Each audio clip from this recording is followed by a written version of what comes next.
आज से कुछ साल पहले 2014 में पहली बार साइंटिस्ट को ग्रेविटेशनल वेव्स के बारे में पता चला और उसके कुछ साल बाद हम ब्लैक होल की पहली तस्वीर खींच पाए। ये दोनों ही उपलब्धि रिलेटेड है आइंस्टीन की थ्योरी ऑफ रिलेटिविटी से। और जब इस जाल में कोई चीज गिरती है तो गुरुत्वाकर्षण तरंगें पैदा होती है। बात 1905 की है। आइंस्टीन ने अपनी स्पेशल थ्योरी ऑफ रिलेटिविटी की पेशकश दी, जिसमें उन्होंने तेज गति के कारण किसी भी ऑब्जेक्ट के मास में होने वाले परिवर्तन को विस्तार से समझाया। इसके साथ साथ उन्होंने स्पेस में यूनिफॉर्म मोशन के इफेक्ट्स और लाइट की स्पीड के बारे में भी कुछ रिजल्ट हमारे सामने पेश किए। आज के इस वीडियो में हम थ्योरी ऑफ रिलेटिविटी के बारे में ही बात करने वाले हैं, लेकिन इससे पहले हम इसके एक बेसिक कॉन्सेप्ट को समझ लेते हैं। यहाँ पर सबसे पहले रिलेटिविटी को समझना जरूरी है। जब भी किसी ऑब्जेक्ट को दूसरे ऑब्जेक्ट के रेफरेंस में देखा जाता है तो हम उसे रिलेटिविटी कहते हैं। यहाँ पर रेफरेंस को समझना भी बहुत इंपॉर्टेंट है। रेफरेंस दो प्रकार का होता है, एक होता है इनर्शियल फ्रेम ऑफ रेफरेंस और एक होता है non inertial frame of reference. Inertial frame of reference में सारी वस्तुएं एक दूसरे के रिलेटिव यूनिफॉर्म मोशन में गति कर रही होती है। वहीं दूसरी ओर non inertial frame of reference में हर वस्तु की गति अलग अलग होती है, मतलब यहाँ पर वस्तुएं एक्सेलरेटेड मोशन में गति करती है। अब हम चलते हैं थ्योरी ऑफ रिलेटिविटी पर। थ्योरी ऑफ रिलेटिविटी के दो हिस्से हैं, एक है स्पेशल थ्योरी ऑफ रिलेटिविटी और दूसरी है general theory of relativity. Special theory of relativity को 1905 में आइंस्टीन ने पेश किया था और इसका कुछ हिस्सा गैलीलियो गैलीली के द्वारा तैयार किया गया। वहीं जनरल थ्योरी ऑफ रिलेटिविटी 1905 के 10 साल बाद, मतलब कि 1915 में आइंस्टीन के द्वारा लाई गई। इन दोनों ही थ्योरी में अंतर भी है, जहां पर special theory of relativity inertial frame of reference में काम करती है, मतलब कि यूनिवर्स में कोई भी ऑब्जेक्ट जब यूनिफॉर्म मोशन में गति करता है तो वहां पर स्पेशल थ्योरी ऑफ रिलेटिविटी काम करती है। इसके साथ साथ यह एक आर्ग्यूमेंट पर बेस्ड है और यह आर्ग्यूमेंट है प्रकाश की गति को लेकर कि क्या लाइट की गति कांस्टेंट है। वहीं दूसरी ओर general theory of relativity based है non inertial frame of reference पर, मतलब कि यह एक्सेलरेटेड मोशन पर बेस्ड है और इसके साथ साथ यह स्पेस टाइम, ब्लैक होल और ग्रेविटेशनल फोर्स की थ्योरी पर बेस्ड है, जिसके बारे में हम आगे विस्तार से बात करेंगे। सबसे पहले हम बात करते हैं स्पेशल थ्योरी ऑफ रिलेटिविटी की।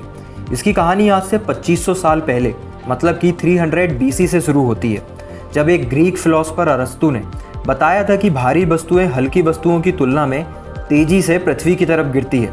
इसका मतलब यह हुआ कि जो वस्तु जितनी भारी होगी वह उतनी ही तेजी गति से और उतनी ही ज़्यादा फोर्स से अट्रैक्ट होगी।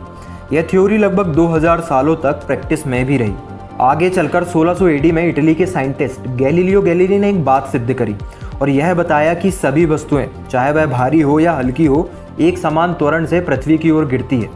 और आज से करीब 400 साल पहले सर आइजैक न्यूटन ने एक गिरते हुए सेब को देखकर एक महत्वपूर्ण खोज की, जिसे हम थ्योरी ऑफ ग्रेविटेशनल फोर्स के नाम से जानते हैं। न्यूटन के अकॉर्डिंग यूनिवर्स का हर ऑब्जेक्ट अपने नज़दीकी ऑब्जेक्ट को एक फोर्स के द्वारा खींच रहा है। इसे ही हम ग्रेविटेशनल फोर्स कहते हैं। इसी ग्रेविटेशनल फोर्स के कारण हम अर्थ पर कदम जमा पाते हैं और यही फोर्स अर्थ को सूर्य के चारों तरफ घुमाने के लिए भी रिस्पॉन्सिबल है।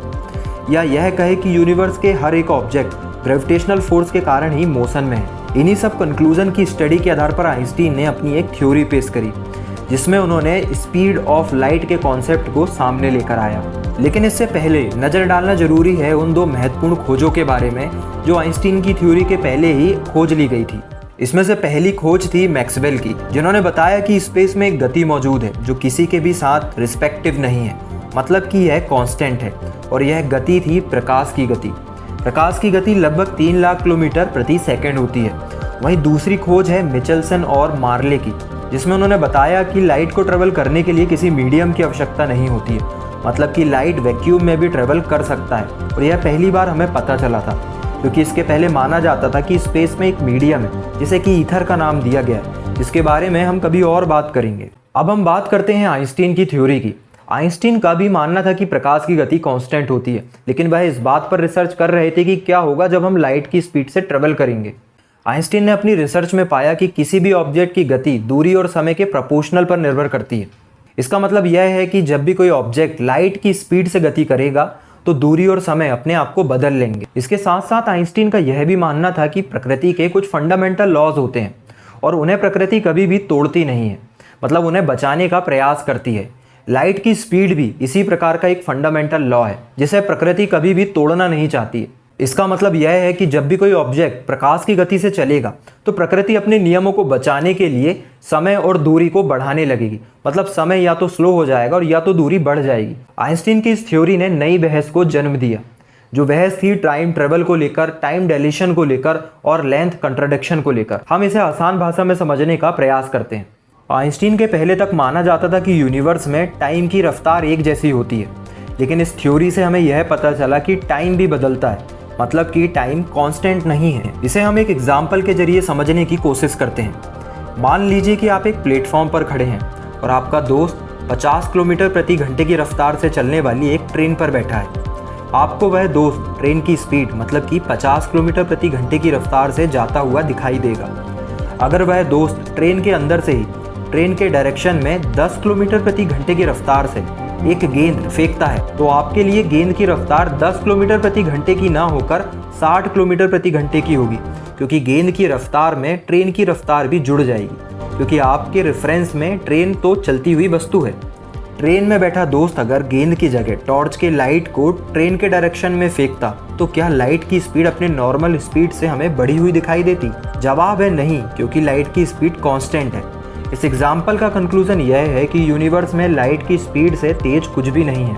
और एक दफ़ा हम मान भी लें कि कोई ऑब्जेक्ट अगर लाइट की स्पीड से तेज ट्रेवल कर रहा है तो उसके लिए टाइम धीरे धीरे स्लो होने लगेगा। इसे ही हम टाइम डायलेशन के नाम से जानते हैं। इसका मतलब हम यह भी निकाल सकते हैं कि ऑब्जेक्ट की स्पीड लाइट से जितनी ज़्यादा होगी टाइम उतना ही स्लो होता चला जाएगा। वहीं अगर हम लाइट की स्पीड से किसी दूसरे प्लेनेट में जाकर पृथ्वी पर वापस आएंगे तो ऐसा माना जाता है कि हम हमारे फ्यूचर में लैंड करेंगे, और यहीं से ही टाइम ट्रेवल पर बहस शुरू हुई। इसके साथ साथ एक और कॉन्सेप्ट है जिसे समझना ज़्यादा ज़रूरी है। जब भी कोई ऑब्जेक्ट लाइट की गति से तेज़ गति में ट्रेवल करता है तो उसकी लंबाई घटने लगती है, जैसे कि हम लेंथ कंट्राडिक्शन के नाम से जानते हैं। स्पेशल थ्योरी ऑफ रिलेटिविटी केवल उन्हीं ऑब्जेक्ट्स पर लागू होती है जो कि यूनिफॉर्म मोशन से गति कर रहे होते हैं। ऐसे ऑब्जेक्ट जिनकी गति लगातार बदलती रहती है, मतलब कि एक्सेलरेट मोशन में वह गति करते हैं, वहाँ पर यह थ्योरी काम नहीं आती है। और इसी थ्योरी की लिमिटेशन पर काम करते हुए आइंस्टीन ने 1915 में एक नई थ्योरी पेश करी, जिसे कि जनरल थ्योरी ऑफ रिलेटिविटी के नाम से जानते हैं, जो बेस्ड है ग्रेविटेशनल फोर्स पर। General theory of relativity based है इक्विवेलेंस प्रिंसिपल पर, जिसके अकॉर्डिंग यह माना जाता है कि तेज एक्सेलरेशन और तेज ग्रेविटेशनल फोर्स में अंतर करना पॉसिबल नहीं है। साथ ही साथ ग्रेविटेशनल फोर्स एक कर्व्ड सरफेस की जियोमेट्री है। आइए हम इसे आसान भाषा में समझते हैं। आप इमेजिन कीजिए कि आप एक लिफ्ट पर हैं जो कि किसी बिल्डिंग की सबसे ऊपरी मंजिल पर है और उस लिफ्ट के तार को काट दिया जाता है। तब वह लिफ्ट फ्रीली नीचे की ओर गिरने लगेगी और उस लिफ्ट में सवार लोगों को भारहीनता का अनुभव होगा।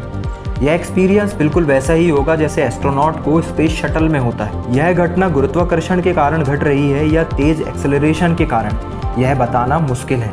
आइंस्टीन के मुताबिक ग्रेविटेशनल फोर्स कोई बल नहीं है, बल्कि यह किसी कर्व्ड सरफेस में होने वाले एक्सेलरेशन की वजह से आया हुआ एक फैक्टर है। हम जानते हैं कि ब्रह्मांड में 3 डायमेंशन होते हैं, लंबाई, चौड़ाई और ऊंचाई, जिसे कि हम x, y और z के तौर पर डिनोट करते हैं। पर आइंस्टीन का मानना था कि ऐसा एक चौथा डायमेंशन भी ब्रह्मांड में मौजूद है, जो कि टाइम है, जिसे उन्होंने स्पेस टाइम कहा। उनके मुताबिक स्पेस टाइम एक फैब्रिक की तरह है, एक नेट फैब्रिक की तरह, जिस पर वेट डालने के कारण कर्व बनता है। फैब्रिक पर जितनी भारी वस्तुएं डाली जाएगी उतना ही बड़ा कर्व बनेगा और उतना ही ज़्यादा ग्रेविटेशनल फोर्स वहाँ पर लगेगा। इसे भी हम एक एग्जाम्पल के थ्रू समझने की कोशिश करते हैं।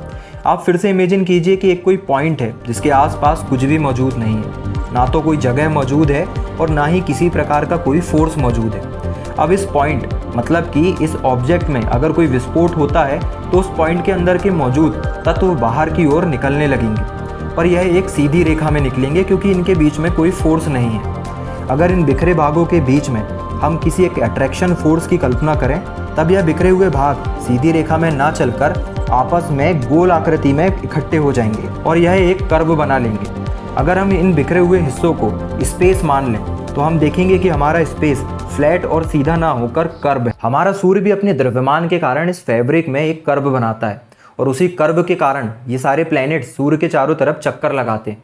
अब यह तो क्लियर है कि कर्व जितना बड़ा बनेगा उतना ही ज़्यादा ग्रेविटेशनल फोर्स वहाँ पर लगने लगेगा। लेकिन ग्रेविटेशनल फोर्स के साथ एक थ्योरी और भी है कि जितना ज़्यादा ग्रेविटेशनल फोर्स वहाँ पर काम करेगा टाइम उतना ही स्लो होता चला जाएगा। और इससे रिलेटेड एक और थ्योरी है जिस पर नज़र डालना ज़रूरी है। अब तक माना जाता था कि लाइट जो है उसे मोड़ा नहीं जा सकता, लेकिन इस थ्योरी से एक बात और क्लियर हुई, कैलेस्टियल बॉडी जितनी बड़ी होगी वह लाइट को उतनी ही बड़ी मात्रा में मोड़ पाएगी। और इसी के अकॉर्डिंग हमारा सन भी लाइट को मोड़ देता है, जिसकी वजह से हम सन के पीछे स्थित स्टार्स को देख पाते हैं।